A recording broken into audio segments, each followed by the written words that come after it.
right, so strengthening questions. I gave you all some question stems as well, just to ID them. But basically, you've got strengthen, which one of the following most strongly supports, which one of the following most justifies or most helps to justify, same thing, or provides additional support. And you're looking to make the conclusion more likely to be valid given the evidence. So anything that makes the conclusion more likely given that evidence will, of course, strengthen the argument. So you want to support the argument by helping to bridge the gap between the evidence and conclusion. You're not necessarily bridging the gap all the way. That's a job for sufficient assumption questions. Let me be clear about that. But it does help. And I'll draw some distinctions between strengthen and other question types as well. Whatever I say about strengthen, the opposite would be true of weaken. So weaken makes the argument conclusion less likely to be valid, and you are exposing or widening the gap between the evidence and conclusion in that type. So some people will prefer strengthen, some prefer weaken.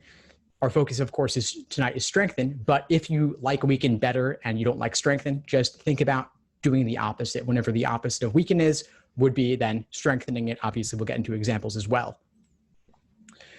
So for strengthening questions, you may have a given possibility or given explanation. I'm thinking here a lot about causal reasoning. We talked in the past about causal versus conditional. Causal reasoning, if there is a proposed or supposed cause for a given effect, if you downplay alternatives, you are then, of course, promoting the stated explanation or possibility for a given conclusion or given effect.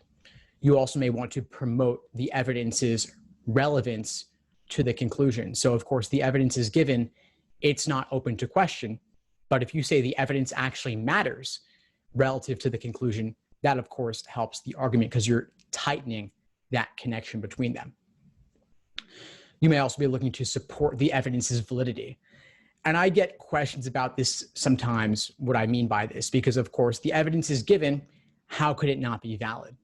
So what I say about that is if the evidence is a study or a survey, giving us reason to believe that that study or survey was properly conducted would help to strengthen the argument because you're boosting up the evidence, the usefulness of the evidence. If the survey or study was not properly conducted, well, then it may not really play as much of a role to help that conclusion because the survey or study itself would be open to question. So that's what I mean there. And then even providing additional evidence in any way could help to support the conclusion and help to strengthen things overall. And you really are looking to strengthen the argument, meaning as I said, the relationship or the relevance of evidence to conclusion that is important.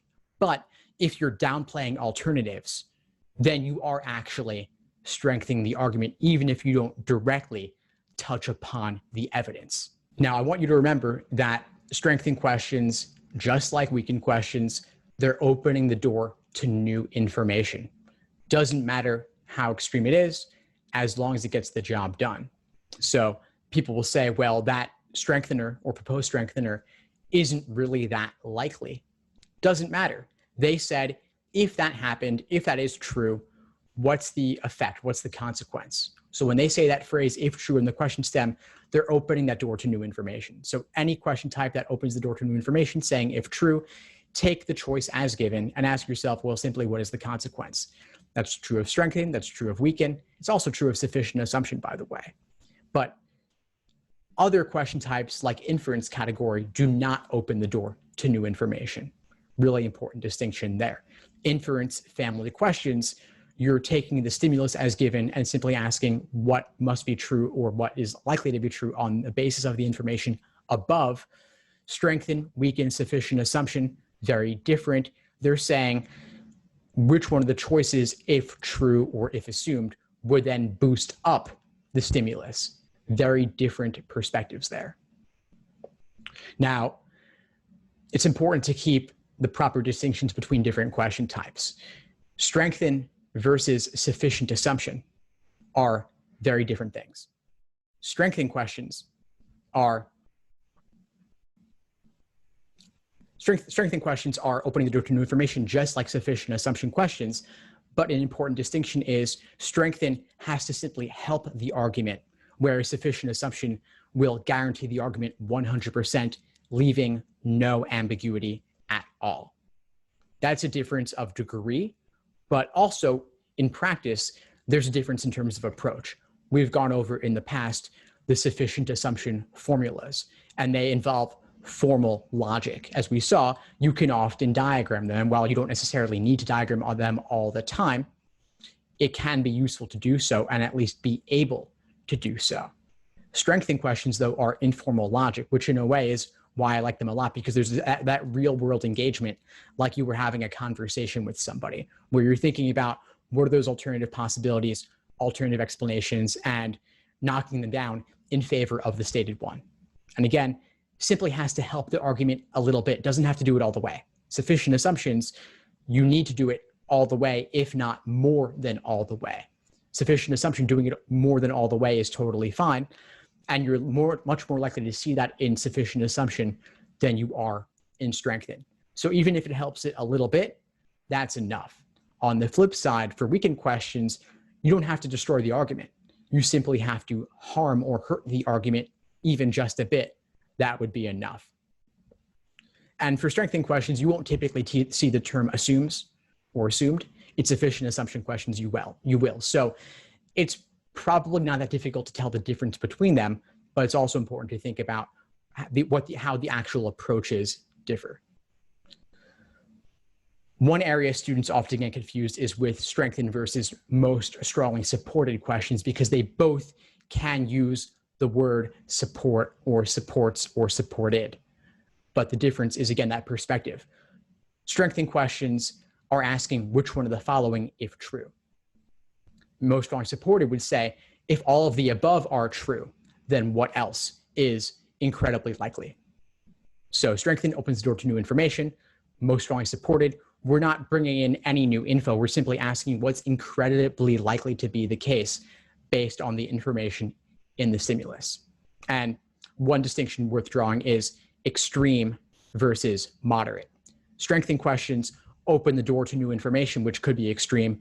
Most strongly supported questions, you want to tend towards more moderate information. More moderate is much more likely to be correct than extreme is. And while most strongly supported, you get a little bit of wiggle room where there could be a little bit of a jump. It's what I would say is a reasonable assumption that's already pretty likely to be true based on the information in the stimulus. So you could go a little bit beyond what's given in the stimulus, but not very much. Strengthening questions, you are looking for new information. Make no mistake about that. You're looking for new information in the choices that will help the argument.